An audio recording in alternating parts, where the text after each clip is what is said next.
What's going on? Read your press. I was right. We should always find time to express how we feel about the moment that is a reflection of joy. Small business owners are not feeling that great about the economy.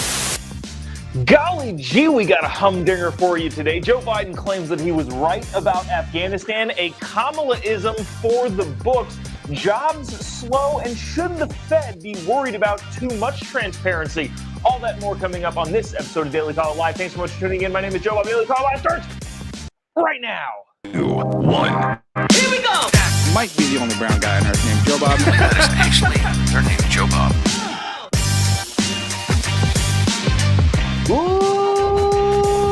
Live from the dingy bunker, completely cut off from the outside world, except for you fine folks. My name is Jobob. This is Daily Call Live. Thanks so much for tuning in. On today, it is Friday, July 7th, the year of our Lord, 2023. Got a lot going on today. Now, on the onset, I would like to tell you that we do have another Kamalaism. If you're new to the show and you're not familiar with what a Kamalaism is, it is when Kamala Harris rambles on incoherently, repeating phrases as if she is smart and proves to be otherwise. But I'm going to do the adult thing. We're going to talk about more pressing issues first, and then for dessert, we'll have the Kamalaism probably towards the end of the show. But first, we got to get started with this. You know what I sounded like right there? I know that it sounded like Ben Shapiro. If you guys listen to the Ben Shapiro show, anytime he reads an ad, he'll say, we'll get to all of that, but first, Jeremy's Razors. So, in my own head, I think I sounded like that just now. So let's start off with this. Actually, I lied. We're going to start off with this. Joe Biden claims he was right about Afghanistan. Now, what does that exactly mean? Well, we'll get into it a little bit. So just to backtrack here just a tad, to kind of level set and to understand where we are in this whole Afghanistan investigation, how Joe Biden is responding to it, what the transparency at the federal government level is with it. In April-ish of this year, there was a report put out that outlined all of the varying problems that happened in Afghanistan. Some of the military failures, some of the leadership failures, some of the strategic failures, all happening when we decided to disastrously pull out of Afghanistan in August of 2021. I'm now just reading this. Holy moly. I'm going to have to pull up this article somewhere else because the way that it formatted in my phone is not... Oh, never mind. It is legible right here. All right. So check this out. This is a report that came out in April, but wasn't released to the public until Thursday of last week. Interestingly enough, right before a 5-day July 4th holiday. So obviously interesting, the timing of this, that it's coming out. But I want to read something from Politico kind of talking about this. Remember, this report was done in April, wasn't released until a day before a 5-day weekend, and now the Biden administration, according to the Politico article that I'm about to read, is seeming to try and bury the Afghanistan report. The Biden administration, wow, I shouldn't have read what I already just read, seemingly tried to bury an Afghanistan action report detailing how it didn't plan well enough for the military withdrawal and failed to foresee the ensuing chaos. The State Department released a largely redacted document late on the Friday before the long 4th of July weekend, perhaps in hopes that it would garner minimal attention. But we still had to spend some time between burgers on, that's a fun little anecdote from Politico. Bottom line is, they held on to it and then released a heavily redacted version right before a long holiday weekend. Isn't that fantastic? The highlights of the 90-day, 24-page public review included there was not sufficient senior-level consideration of worst-case scenarios and how quickly those might follow.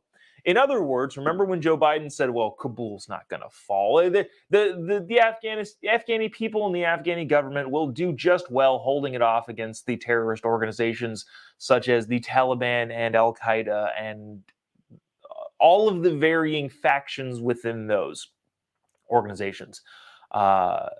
that clearly was not really taken into account, as they said, yes, insufficient senior level consideration for worst case scenarios. In other words, they didn't dang plan for this thing. While predictions, this is another bullet point, while predictions varied, up until almost the time Kabul fell, most estimates that were the Afghan government and its forces could hold off the city for weeks, if not months. In other words, they believed that the propped up government of Afghanistan was going to be able to hold off the religiously motivated terrorist groups that eventually took Kabul in a matter of days, not weeks, definitely not months. Another knock is this. It was unclear in the department who had the lead on the non-combat evacuation operation known as NEO. Naming a 7th level floor principal, Bottom line is, nobody seemed to be in charge over the entire thing. It was just a huge debacle. And this is, again, it's not new information. We all saw this with our own eyes, but this is coming from the government itself, detailing how bad they did on all of this. Last major bullet point, constantly changing policy and guidance and public messaging from Washington regarding which populations were eligible for relocations and how the assembly should manage to reach out and flow added to the confusion and often failed to take key facts on the ground into account. In other words, to sum up the summary of the 24-page document, the Biden administration failed on every single level. And this particular article doesn't mention the fact that we abandoned the Air Force base that was secure and guarded in preference for the Kabul airport, which is not secure, not guarded by any stretch of the imagination, and right in the middle of downtown. Also only had one runway. What was the saying? There was a funny meme going around. It was like Sun Tzu, The Art of War.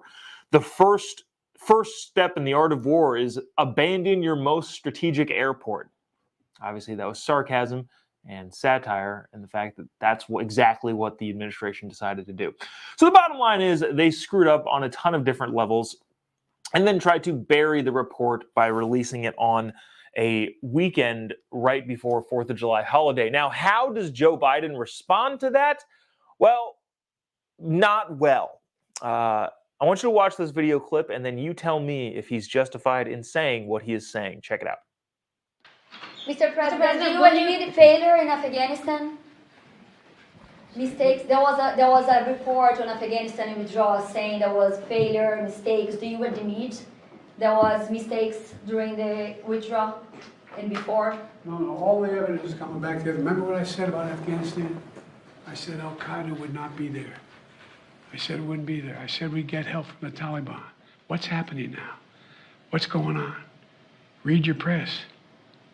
I was right. Thanks. So Joe Biden says that, well, what's going on? I said this, first of all, this is not what he said. But even if he did say it, does it actually matter at all? He said, just there, back at that time, I said that Al-Qaeda wouldn't take over. And look, Al-Qaeda didn't take over. Oh, okay, yeah, it's the Taliban, Mr. President. I wouldn't call that a win. If you say, hey, my neighbor didn't punch me in the face, my cousin did, you still got punched in the face regardless of who it is that's doing the punching. Who cares? So to sit here and claim, well, one, inaccurately, because I don't remember that being the focal point of the Biden administration political messaging conversation, that, whoa, hold on, all of this, everything going on at the time, Al-Qaeda's not going to take over. I don't remember that being a central talking point for the administration. And even if it was, another terrorist organization, as classified by the federal government and the military, another terrorist organization took over. So in what way does that make him right about it? I guess if you want to go with completely arbitrary predictions, you can say, if you're going to guess something, you have to put some skin in the game in order to claim victory once that outcome is achieved. In other words, if I say this table is brown, this desk is brown, and the building around me is on fire, and I have to evacuate and everything burned down, I don't get to claim I handled that situation appropriately. I told you that the desk was brown, and I was right.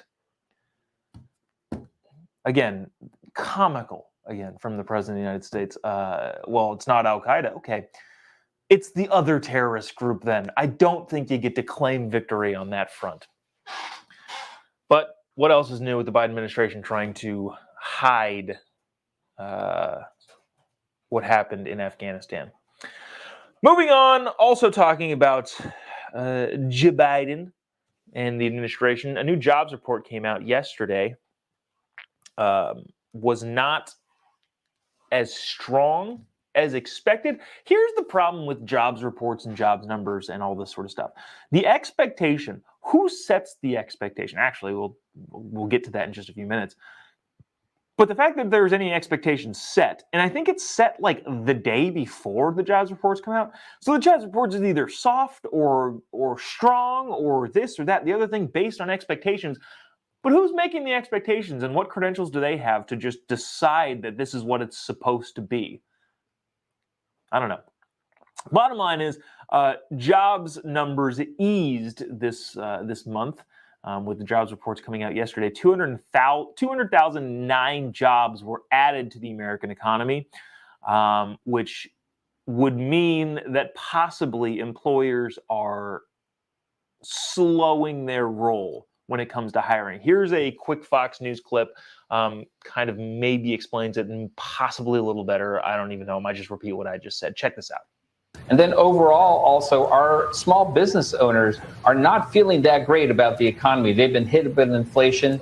They've been hit with, overall labor shortages. And right now, they basically have put a pause on hiring. And in fact, 2/3 of our small business owners are not feeling great about the economy in the next 3 months. They don't want to hire and they don't want to increase wages. Yeah. That should not be shocking to really anybody. When inflation is what it is, the difficulty in borrowing because the interest rates are so high is going to put a pause on hiring at a bunch of different levels. We'll see how this goes. I am not going to pretend like I know what's going to happen with the economy. But the Federal Reserve acting in the way it probably should, raising the interest rates to tamp down inflation, causing employers to be skeptical about hiring people, which is not a great... The economy cooling is not a great headline to make me feel better about going on a comedy tour in the fall.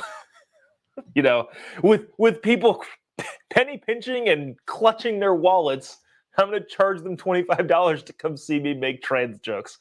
So not the best timing, I'll admit, but I guess it is what it is.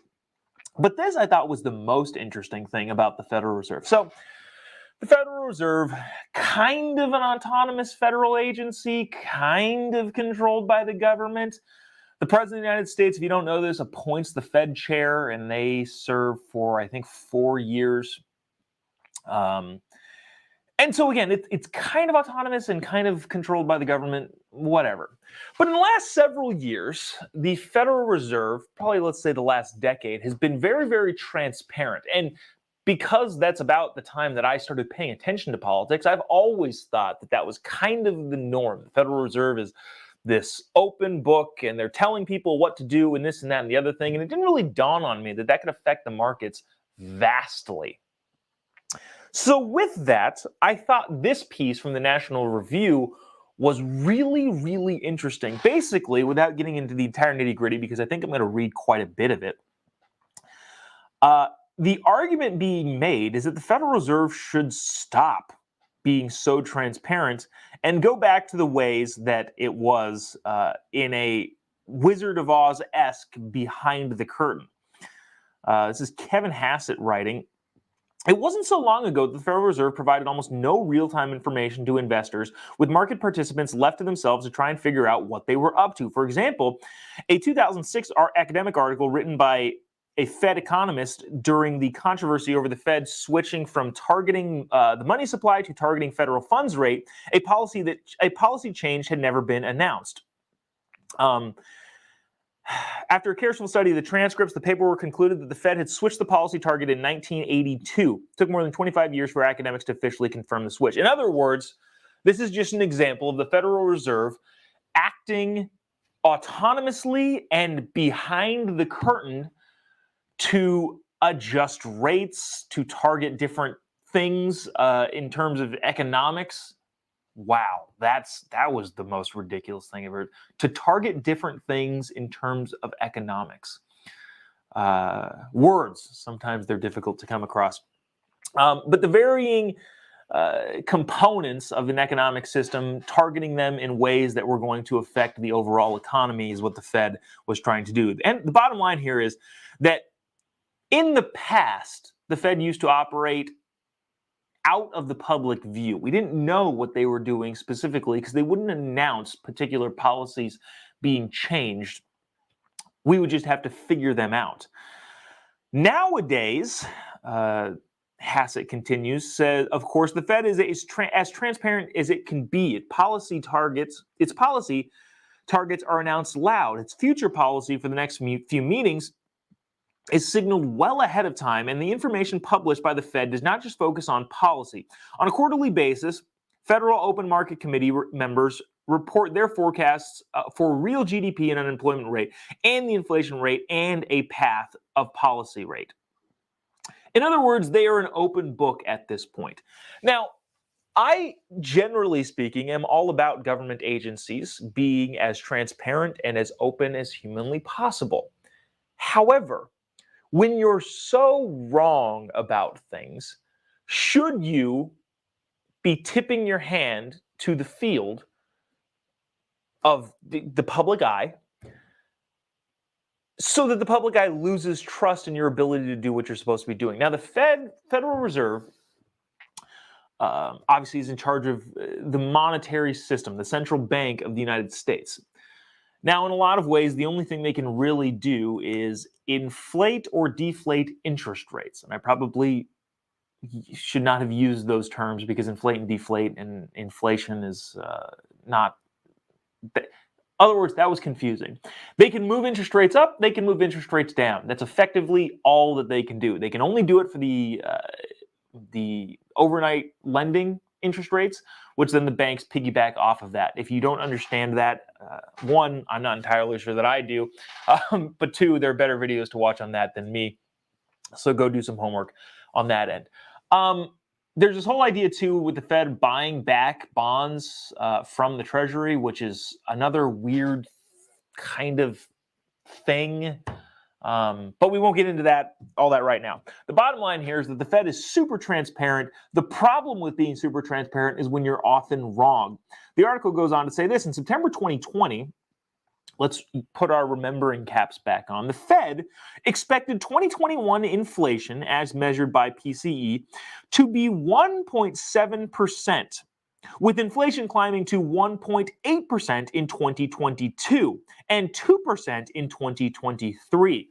Now, if you don't know this, the Federal Reserve's target for inflation is 2%. They want to encourage spending, which bolsters the economy. If inflation is at 2%, they believe that that is the correct number in which people can still save money without the inflation rate blowing up their savings, but also incentivizes people to spend money now as opposed to later, because inflation eats away at your savings little by little. Given that the federal target rate is 2, one can say that the Fed had high confidence it could achieve its target inflation. Again, remember, in September of 2020, we're 6 months, 9 months, 8 months into the pandemic at this point. We have a ton of federal spending going out the wazoo, and the Fed expected the 2021 interest rate to be 1.7%. By June of 2021, it was apparent that all deficit spending was spinning out of control and inflation was picking up as well, having climbed all the way to 4.4%. In other words, the Federal Reserve was wrong by almost 200%. How did the Fed respond to the spike in inflation? It told everyone that it was transitory, another wrong assumption, and worked that observation into its forecast. In other words, the Federal Reserve misdiagnosed why inflation was happening after already having guesstimated the wrong inflation numbers, and therefore operated their new policy going forward based on inaccurate guesses and inaccurate diagnosis of the problems. Remarkably, at the June meeting, the Fed predicted 2022 inflation would drop all the way down to 2.2% in 2023 and stay there in 2024. I'm hoping this isn't getting too numbersy into the weeds here. But inflation in 2022, if you will recall, was not 2.2%. By September of 2022, inflation had climbed to 6.4%, meaning the Fed's forecast for 2022 was wildly inaccurate, probably because their diagnosis of why inflation was so high in 2021 was so wrong. But even then, the Fed expected inflation to drop to 2.83% in 2023, all the way down to 2% in 2024. In other words, they keep being super optimistic and wrong constantly. Now, judging by the viewers and the comments slowing down, I would imagine that that's probably enough of the minutia of the Federal Reserve. But the bottom line is, transparency is great, especially in policy that affects your life. But considering that the Federal Reserve is supposed to be an apolitical actor that is, for the most part, autonomous from government control, maybe transparency and therefore the ushering in of politics into the situation is not the best idea. The Federal Reserve is supposed to try and keep inflation at 2%. And if they are still autonomous, not wanting to get involved in the political scope, and have objectives that hopefully will inflict a good outcome for everybody, or at least for the economic culture, maybe they don't need to be so transparent in that they are wildly wrong with a lot of their guesses. That's basically what the article wraps up to say, not to get into more of the nitty-gritty weeds of it. But the bottom line is the Federal Reserve has been very transparent, but wasn't always, and maybe they should go back behind the curtain so that, one, a lot of people don't know that they are entirely wrong all the time, and two, they don't get dragged into the political mud, and don't have to continually say, we're optimistic, we're optimistic, we're optimistic. That should be the job of politicians, because when the Federal Reserve says we're optimistic, that means that has a huge effect on the markets. And if the markets are reacting to emotions rather than economic triggers, you can cause a bigger collapse when it finally does collapse. Again, I understand that this is a little bit into the weeds, but I think it's important, and I think it's fascinating how the Federal Reserve is working, and also I think being pulled into the politics of it all.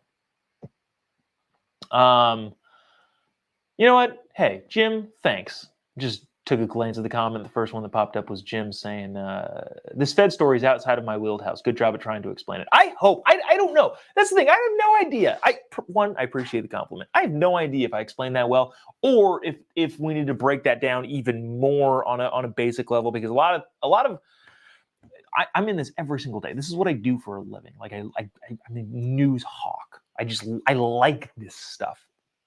But I understand a lot of people have different jobs. If you're, I don't know, in manufacturing, you've got a family. Yeah, you don't have time to dig into the minutia of the Federal Reserve. So I don't know at what level to start these conversations off. Do we start off at, I don't know, what the Federal Reserve is? I don't know. Bottom line is, hey, appreciate it. Hopefully that wasn't so confusing. Hopefully it wasn't as confusing as it might have been for some people who might not understand the Federal Reserve as much because they have real lives. Anyways, as promised, here we go. Kamalaism 12,057. I don't actually know that this is Kamalaism 12,057, but I decided to give it a big number. And I felt like getting into the six figures of the numbers was pretty too high. Kamala Harris, over the last couple of days, there's lots of clips that have come out from this particular speaking engagement in which I think, I'm going to watch the video again. I'm pretty sure she's on stage with Sunny Hostin. I don't know. The host on The View. And the reason why I think that's funny, I'll explain in a second. But again, as promised, the Kamalaism of the week, maybe of the month, is this. Now, as per usual, I'd like to ask in the comment section, is this worse than her other bumbling? Her other instances in which she says things like, the significance of the passage of time is significant because the passage of time signifies the significance of the passage of time. Is this worse than that? I'll leave it up to you. Check this out. Well, I think culture is, it is a reflection of our moment and our time, right? And present culture is the way we express how we're feeling about the moment. And we should always find times to express how we feel about the moment that is a reflection of joy, because you know, it comes in the morning. We have to find ways to also express the way we feel about the moment in terms of just having language and a connection to how people are experiencing life. And I think about it in that way too. Oh my gosh, that was it. I honestly hadn't watched the entire thing because I wanted to react live with all of you folks. That one is the winner. The reflection of the moment of time causes us to reflect emotionally on the moment of time as we reflect. Now, reflecting on the moment is such that it comes in the morning, joy, as it is the moment, particularly in this time. I personally, I think we have a winner here. I think this might be the Kamalaism to top all Kamalaisms.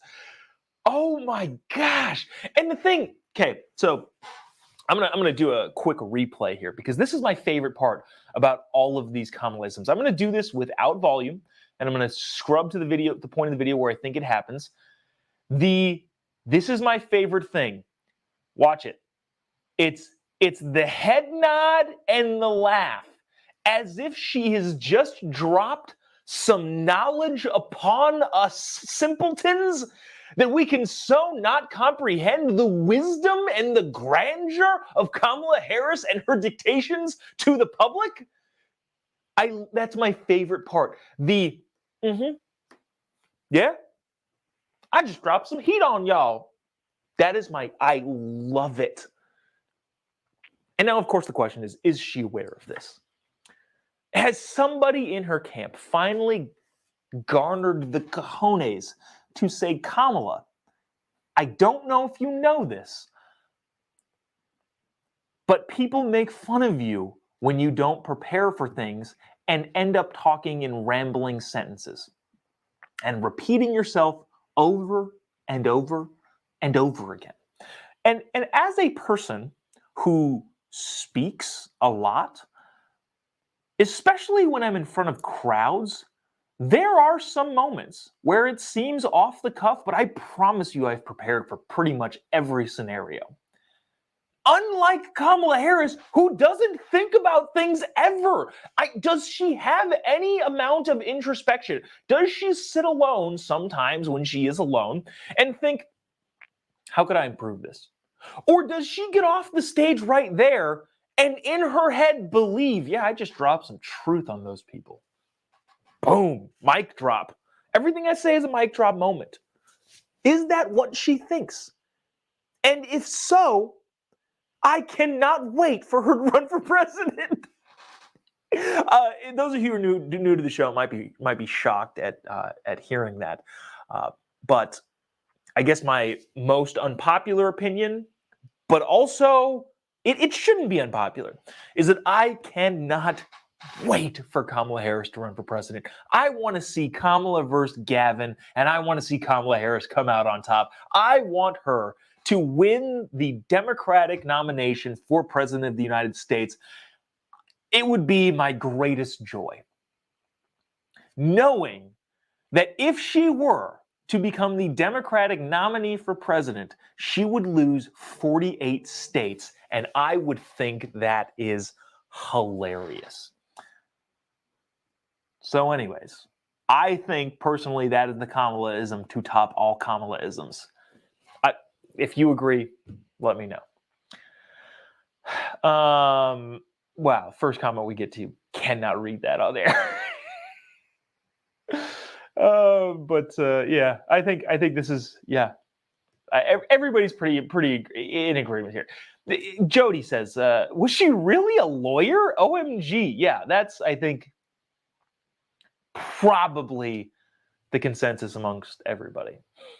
But anyways, you know what? That'll do it for us today. Appreciate you tuning in. We never actually did get into that the Biden administration being forced to cut ties with their social media friends.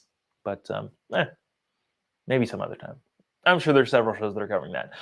But appreciate you sticking around, tuning in. If you haven't already, give me a follow on any of the social media platforms. Just type in JOBOB. If you dare, go follow me on, what is the new one? Threads. I don't know why. I don't know what it is. I don't know if it's because it's a new shiny object thing, but the Threads thing is I don't know why I find it so fun. It's pure chaos. Like if you follow me on Instagram or on Facebook or any of those, that's kind of tempered down. Threads is just 100% all gas, no brakes chaos. So follow at your own risk. Appreciate you sticking around, tuning in. We will be announcing tour dates soon for the fall. Excited to come out to see y'all. Going to be stopping at a lot of different places. I was just talking with my wife about the travel schedule in the fall, and neither one of us are excited about it, but it's going to be fun nevertheless to see everybody live in person.